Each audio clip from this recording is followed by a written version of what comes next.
弟兄姊妹平安，今天是2022年的4月19号。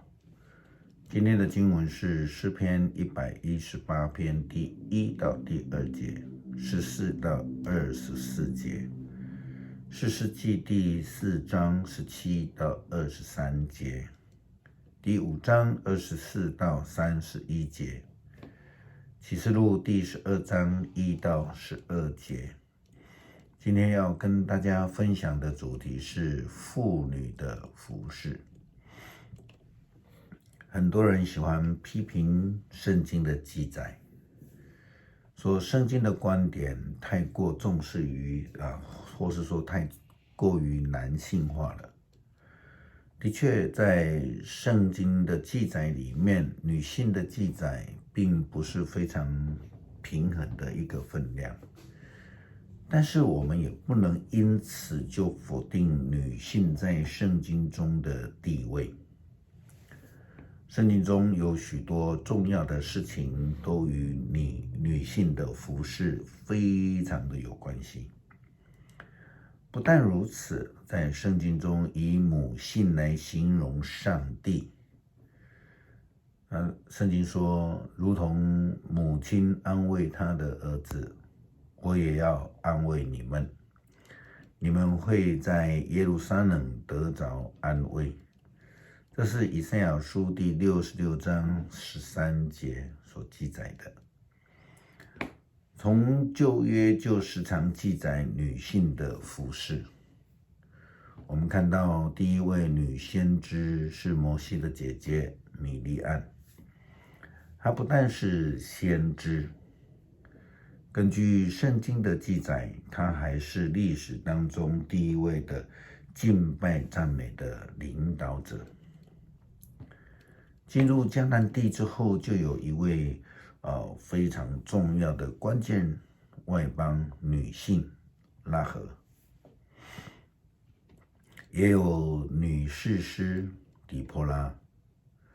士师时期也出现了拿俄米、路德两位非常重要的妇女角色。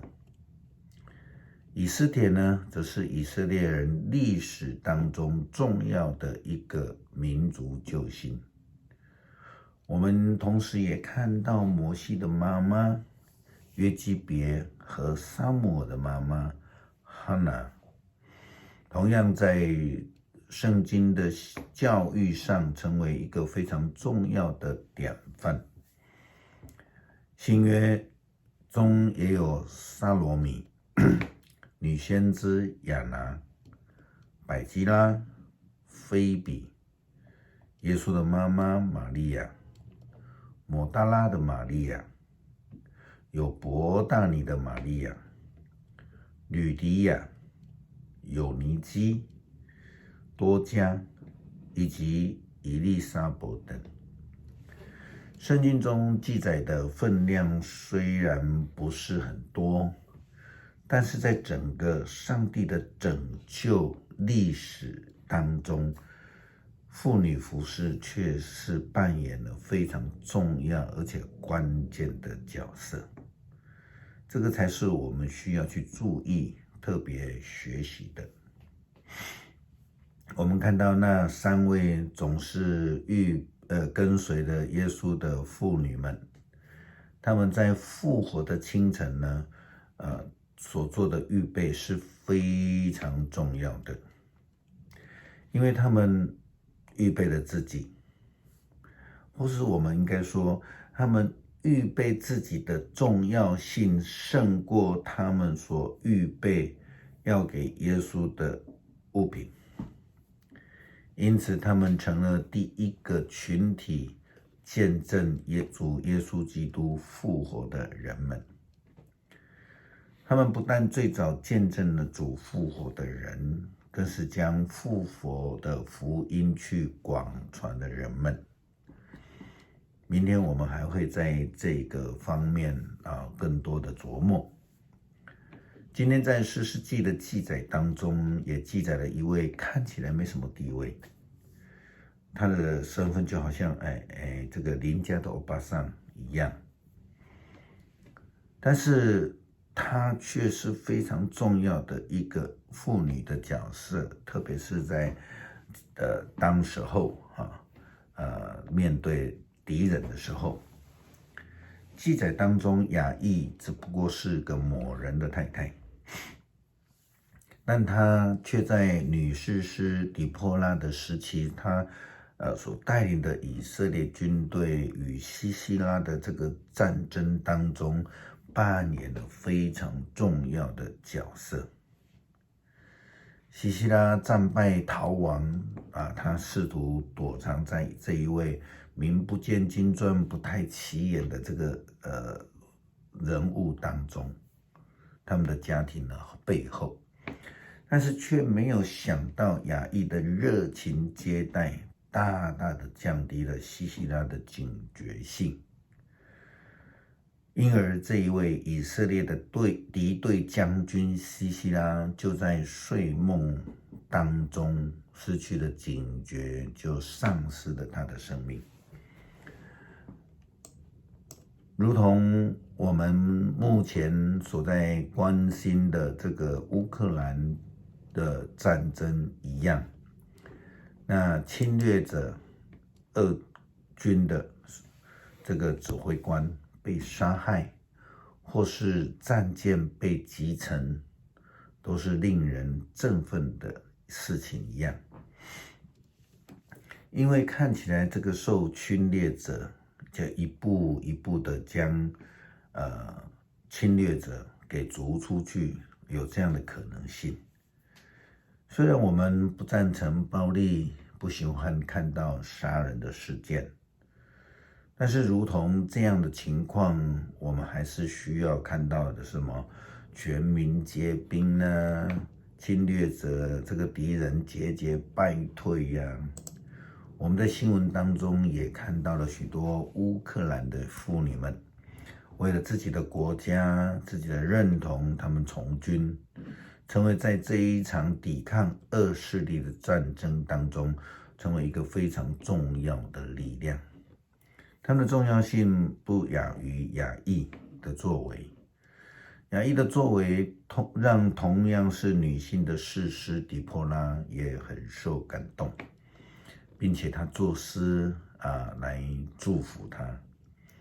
士师记第5章23到27节，底波拉这样说：上主的使者说，要咒诅米罗斯，要严严的咒诅那里的住民，因为他们没有来帮助上帝，没有帮助上帝攻击敌人。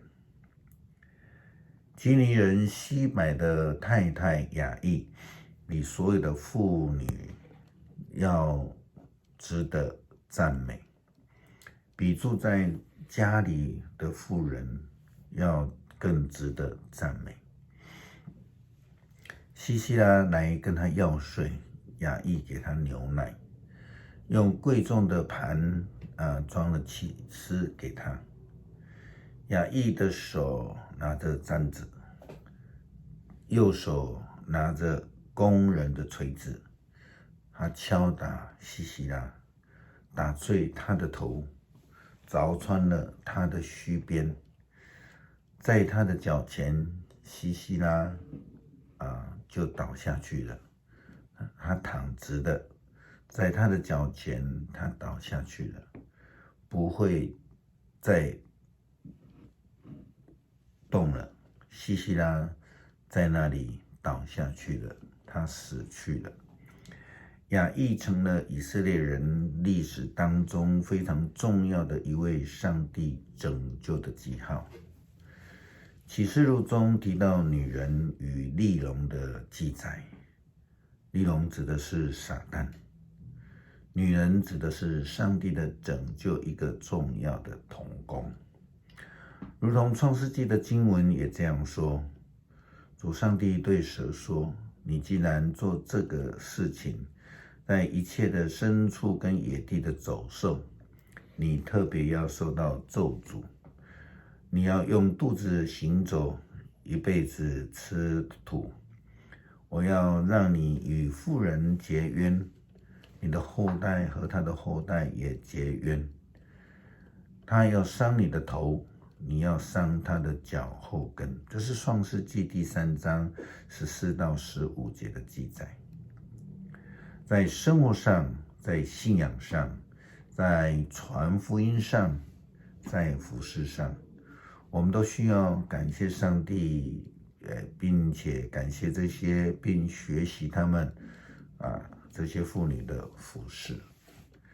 诗篇118篇第1节到第2节，14到24节，要感谢上主，因他至善，他的慈爱永远长存。愿以色列人说，他的慈爱永远长存。14节，上主是我的力量，我的诗歌，他拯救了我。上帝子民的帐幕中响起了胜利的欢呼。上主施展了他的大能，他的能力使我们得胜。上主施展了他的大能，我不至于死。我要活下去，来宣扬上主的作为。他曾重重地惩罚我，但没有使我死亡，为我开启圣殿的门。我要进去颂赞上主。这门是上主的门，只有正直的人能够进去。上主啊，我要颂赞你，因为你垂听我，使我得胜。泥水匠所丢弃的这块石头已成为重要的基石。这是上主的作为，在我们眼中是多么的奇妙。这是上主得胜的日子，我们要欢呼，我们要庆祝。感谢上帝，让我们在教会中可以看到很多姐妹的参与服事，成为教会很重要的支持者。更看见许多姐妹们是在背后静静的、全心的服事，设立榜样，好让我们得以学习。愿上帝纪念他们，赐福他们。感谢祷告，奉主耶稣基督的圣名，阿们。